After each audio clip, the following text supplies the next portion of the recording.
many of you have memories connected to a family member who experienced the Great Depression? It could have either been a parent or a grandparent. Was there behaviors that they did as a result of the Great Depression that were odd? My grandma used to wash paper plates. Wash paper plates? Yeah? Save light bulbs. Save light bulbs. Burnt light bulbs. Yeah. Wouldn't buy insurance. Wouldn't buy insurance. In my dad's family were my great-grandparents, Ora and Miller. I have a really cute picture of me and my older brother. And Grandma and Grandpa, Ora and Miller. Aren't I adorable? Look at my cute little dress. Stevie doesn't look like me. If you look at these pictures, she looks like Josh. It's fine. I'm not jealous. But these two sweet individuals had a lack of trust or lack of faith in banks, to the point where they stored all of their money in cash, hidden in places in their house. And I remember my dad talking about how when we'd be visiting them and say, oh, we need to go to the grocery store and grab some Cokes or whatever, my great-grandpa would just whip $20 bills out of thin air, and you'd be like, where is that coming from? And it wasn't until they passed away that my grandparents were cleaning out the house and they found nearly $250,000 in $20 bills that they had just stashed places. But you think about this generation who experienced the Great Depression, the Dust Bowl. Some of them went to World War II, and they were changed by those experiences. That famine or hardships or loss changed them. My mother, what could you have as a child? Candy or many sweets.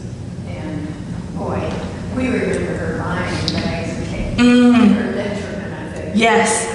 She'd have, snack things, Yeah. She was just so grateful for the spray on cheese. Yeah, the luxury of being able to buy frivolous food. Yes, pop, candy, Cheese Whiz. Being able to buy any of those things, it's fascinating because some continue to live meagerly their entire lives, never trusting establishments ever again, and some appreciated those small little luxuries. It felt like that Cheese Whiz would be a luxury to us, and now, I don't know, does anybody in this building have Cheese Whiz in their house right now? No. But you could afford it, you just choose not to have it. Isn't that fascinating? How it affects the experiences we have affect us and how we interact with our world.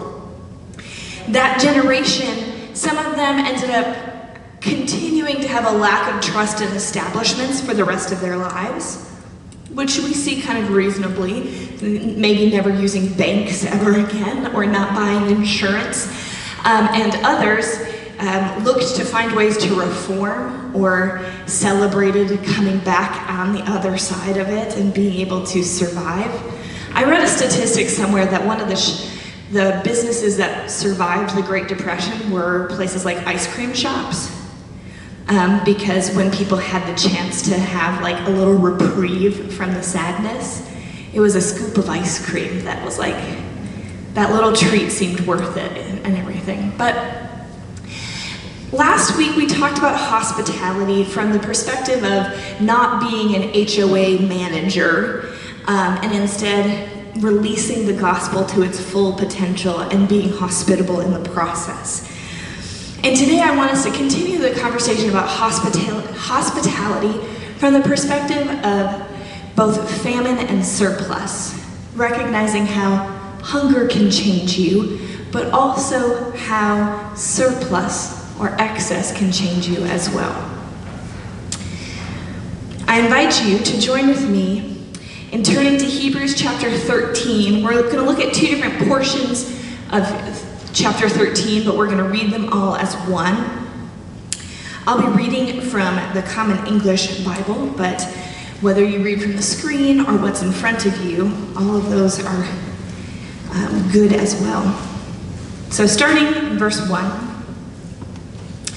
Keep loving each other like family.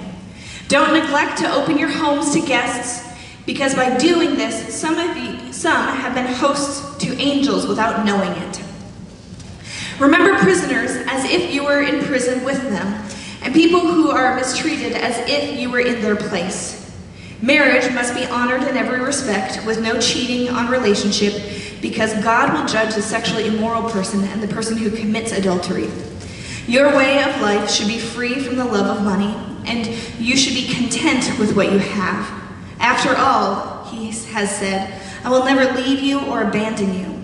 This is why we can confidently say, the Lord is my helper, I won't be afraid. What can people do to me? Remember your leaders who spoke God's word to you. Imitate their faith as you consider the way their lives turned out. Jesus Christ is the same yesterday, today, and forever. So, let's continually offer up a sacrifice of praise through him, which is the fruit from our lips that confess his name. Don't forget to do good and share what you have, because God is pleased with these kinds of sacrifices. Yes, there was a lot in that. So our gospel passage for today seems to be connected to our passage from last week. Last week we were in Luke 13, we're in Luke 14 now. Our passage last week, Jesus was in a synagogue on the Sabbath, and he heals a woman. And this passage in chapter 14 starts out by saying, on the Sabbath. So maybe it's been a week, maybe it's been a month, but we see some time has passed, and once again he's talking to a group of people. And the portion we didn't read, he engages them and asks about healing on the Sabbath again, and seeing how they feel about that now as time has passed. But as he's having that conversation, he witnesses this interaction of like fighting for the best spot. It's almost like teenagers yelling shotgun as they walk out of the house, like, I want the best shotgun. I'm not sure why we decided the front seat was the best one, but yeah. And that has to do with carriages and like wagon rides, and like the person sitting next to the driver literally was ready to go. Yeah. Yeehaw! So these people are there at this meal with Jesus, and they're like looking, shotgun, I want the best spot. And so instead he turns the circumstance into a wedding feast and says, okay, but what if you showed up and took the best spot, and then were embarrassed by somebody, the host, who says, actually there's somebody more important than you that needs that spot. Move. How embarrassed you would be. And then instead, to take the least important spot so that you can be honored instead of humbled in those moments. Then he turns to the host and says, hey host, don't be super concerned about inviting the most important people that need to fill the best spot. Invite all the people that can't pay you back. Invite all the people who are hungry, who maybe are disabled, maybe are awkward, and not the easiest to have conversations with. Invite them into your circle and have a meal with them. Those are the ones who you should invite, because they can't repay you. So Jesus sets this framework for hospitality, both for guests and for the hosts. And then we see in Hebrews, as you may not have heard Denny say, wow, that was a lot in there. But this is the last chapter in Hebrews, and so the author is wrapping up their letter, and it seems to be like, all right, they've got, oh no, I'm running out of parchment. I've got to fill out as much as I can to like crunch it into one scroll to finish it off. So there's this talk about like making sure you're inviting everybody and treating them like a family, which maybe I want you to treat me like family, but maybe depends on the family, I suppose. But to open your home love like family, and then there was references to marriage and to leaders. But it comes back to this idea, like, don't be obsessed with the stuff you have, and be ready to sacrifice those things and do good no matter what. So we get these two very beefy perspectives about hospitality. The first, this idea of hospitality should have no strings attached, that we shouldn't be, I'm going to lay the table, I'm going to do something fancy, and then they're going to invite me, and I'm going to get just as fancy of a meal, and it's going to be great. Or I'm going to invite them over and then post pictures on Facebook, and then people will know that I'm friends with this person and think I'm pretty cool. Like, I'm sure all of you octogenarians, that's exactly what you're doing, right? Is posting pictures on Facebook. I'm just teasing. But this idea that hospitality should just be that. It shouldn't be motivated by any gain that you may receive. And I'm bummed Josh is dealing with a sassy little girl because he'd be very proud of what I'm about to say. If you've ever seen this TV show, The Good Place, Josh has been wanting me to watch it for forever, and so I finally did. And he's like, it's going to be full of sermon illustrations, you're going to be really excited about it. Here it is, and he's not in the room. It's fine. That's fine. But the general premise of this TV show is there's a good place and a bad place. You can fill in the gaps on the actual names of them. And that there's a conversation between two characters about how to get into the good place. And it doesn't fit with Nano's message, because Nano's message was about Jesus is how you get into the good place. But in this TV show, the general premise is you do good things, and that earns you good points, and you get to the good place doing that. But as they discuss this, they acknowledge a conundrum, that if you consciously do good things so that you could get to the good place, your motivation is bad, and therefore you will go to the bad place, even if you're doing good. And it was like this spaghetti bowl of logic that they realized. But that motivation was important in the end result. And so for them, they realized that motivation would taint their good actions. And so they had to get to a place of wanting to do good regardless of the outcome. What night is it on? I believe it's finished. And so first and foremost, anytime I mention a TV show or a movie or books or whatever, viewer discretion advised. You are your own, you know your best judgment. Right. I know it's available on Netflix still, so if you have Netflix, this is available there. It's got some interesting twists and turns. There are angels and there are demons. So like I said, you know yourself, you know what entertainment you can and cannot handle. Make decisions as you see fit. But we get this idea from this, much similar to Jesus talking to the Pharisees and the people at that feast. Be careful of your motivation, of where you sit, as well as who you invite when you are being hospitable. And then we get this idea that hospitality is not just a thing we do, but it is an act of worship and a holy form of sacrifice. We see that at the very end of our Hebrews passage, that these good things that we do are sacrifices that we offer to God, and God is pleased with. And what's interesting is humans don't really treat money or letting go of money in a positive way. Usually we talk about letting go of money and it's like the worst thing. And instead we celebrate receiving money. Apparently somebody has won one of the lotteries. I don't know if it's a Powerball or what it is, but it's like $1 billion this person has won. But they haven't claimed it yet. Like you would think, oh, well, they'd want to like let everybody know, like, I'm the winner, woohoo! But money changes you. And for the record, if you are the one that won the $1 billion lottery, keep it to yourself. Go get a lawyer and maybe some protection, because everyone and their dog will come to you saying, "Hey, cousin, can you help a sister out? I need some help." Don't actually follow me for legal advice, okay? Find somebody wiser on legal stuff. But that wealth can change you.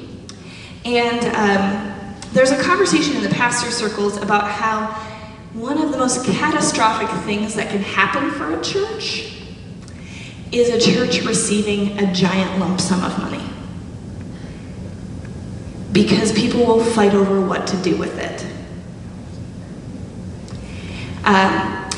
And I have an experience like this from my childhood church. They ended up selling some land and acquired a significant amount of money. We talked about it in Bible study, but the debate about what to do with that money over time led to a split in the church. Because some people wanted to benefit, the congregants and say, let's use it for us. And others wanted to use it missionally and use it for neighbors and to go out and pour it out into the community. And they just could not find common ground. To the point where the people who wanted to use it for themselves left, and the missional people stayed. And thank God that's what the money ended up being used for. But the heartbreak is that gift ended up being a curse for this group. It broke them. Blessings are supposed to bless others, not lead to division and discord.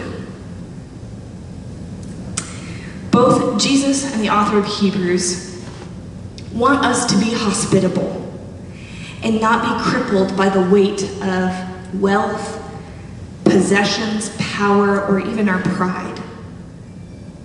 And to be honest, it's easy for us to make a virtue out of being poor and pulling yourself up by your bootstraps, like, man, that person's got grit.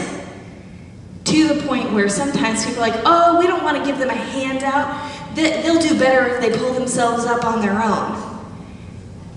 As if helping that person who's struggling would then actually not be helping them.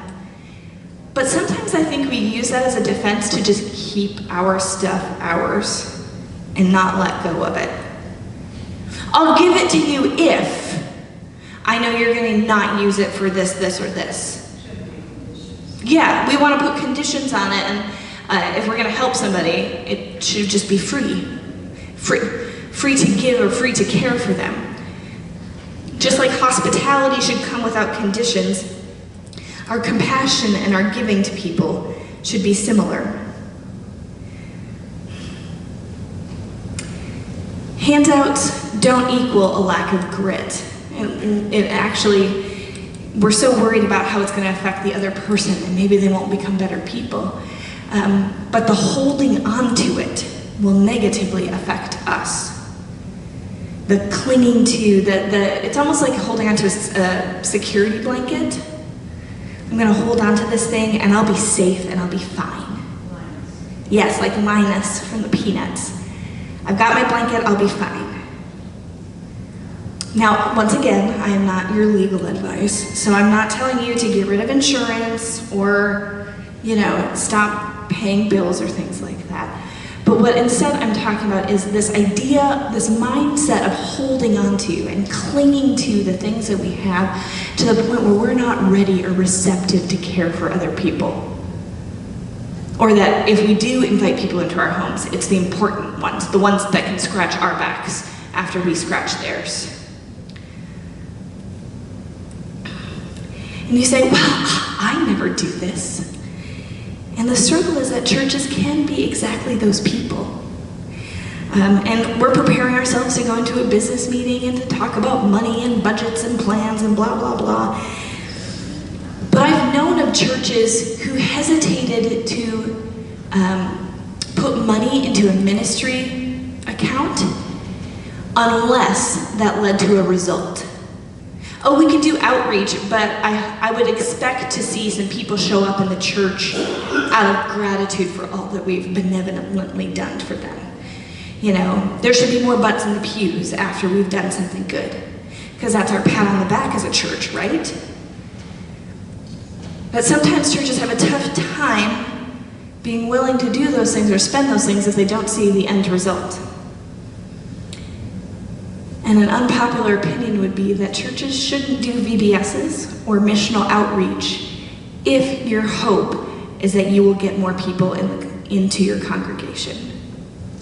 That's no different than the Pharisee inviting important people to show up and getting their back scratched so they can get scratched. Very political. Right? That instead that we offer our love and compassion as Christ followers without conditions attached. Without expecting them to, oh, great, we did this thing for you, now you should come on Sunday mornings. Or, we did this thing for you, now you should start tithing to the church. Yes, I realize that my salary doesn't get paid if people don't tithe. I understand that. But it shouldn't be a guilt thing. It should be a joy thing. It should be an act of worship, joyful, holy sacrifice, not out of guilt, shame, or manipulation. Churches are called to love until our death, to bleed ourselves dry, being Christ's hands and feet in this world. Not to be begging and choosing and holding onto our security blankets to decide if somebody is worthy enough to receive our help.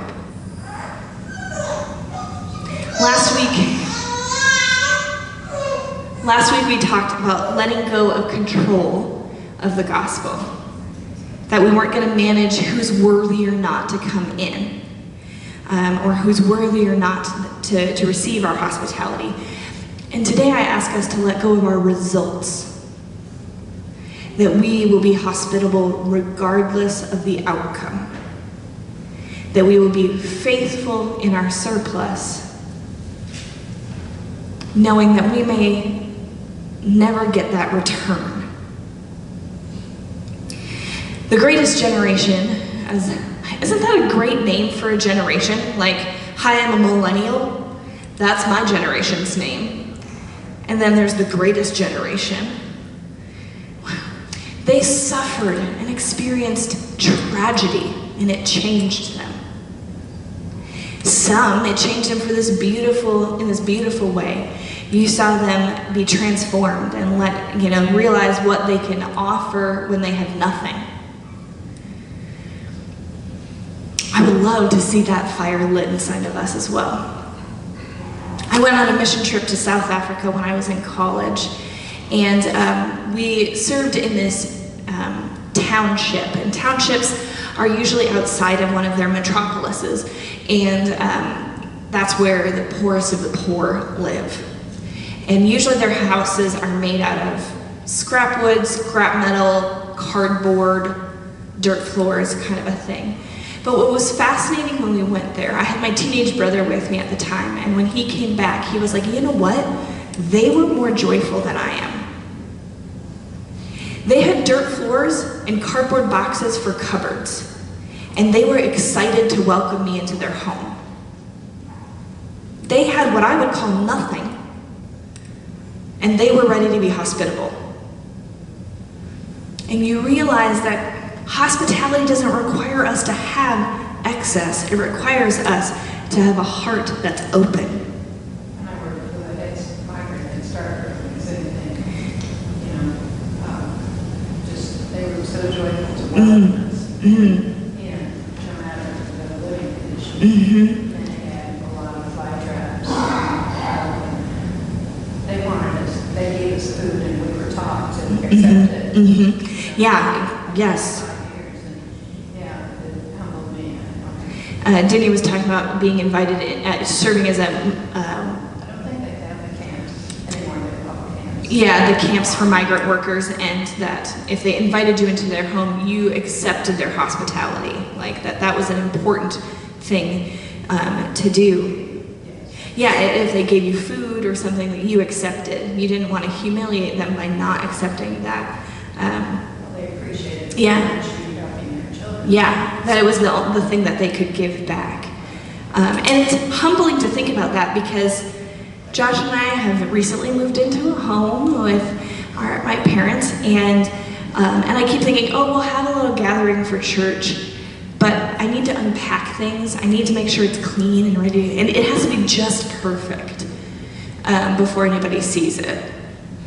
And we had people over for my dad's birthday this weekend, and I'm seeing all these things wrong with my house, like that need to be boxes that didn't get put away, or stuff that's still, waiting to be put in its place, or things that needed to be swept or dusted. And realizing it didn't matter, like those things didn't matter. They were still able to be connection and joy, even in the mess.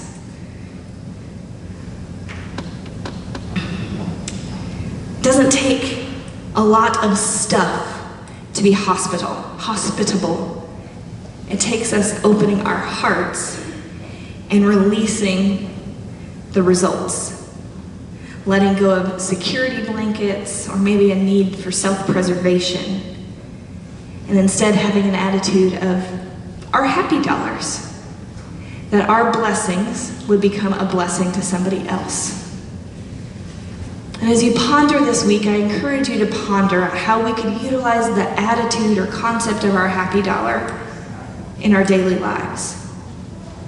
That we express joys that we've had, we give a donation, and then that money goes to help people in the community. How could we have that ripple effect? I have a blessing, and I can bless others with that thing.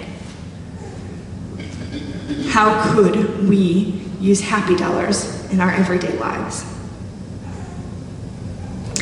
Whether you have surplus or are barely scraping by, God can use you.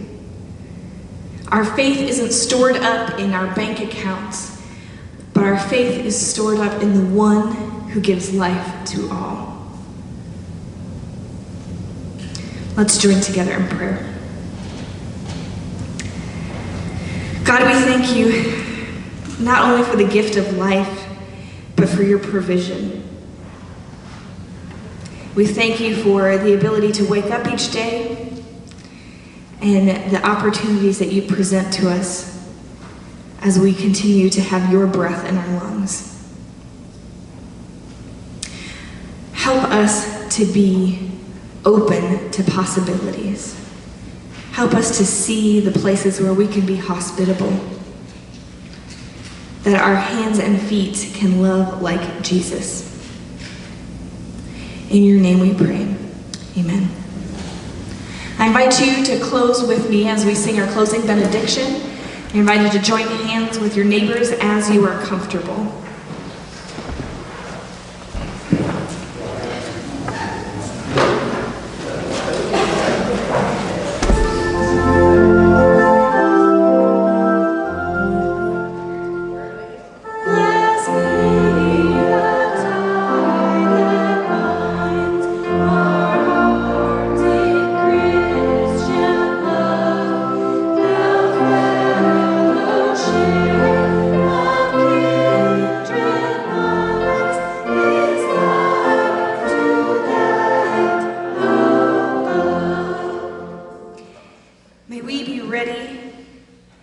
Hospitality, letting go of control and letting go of the results.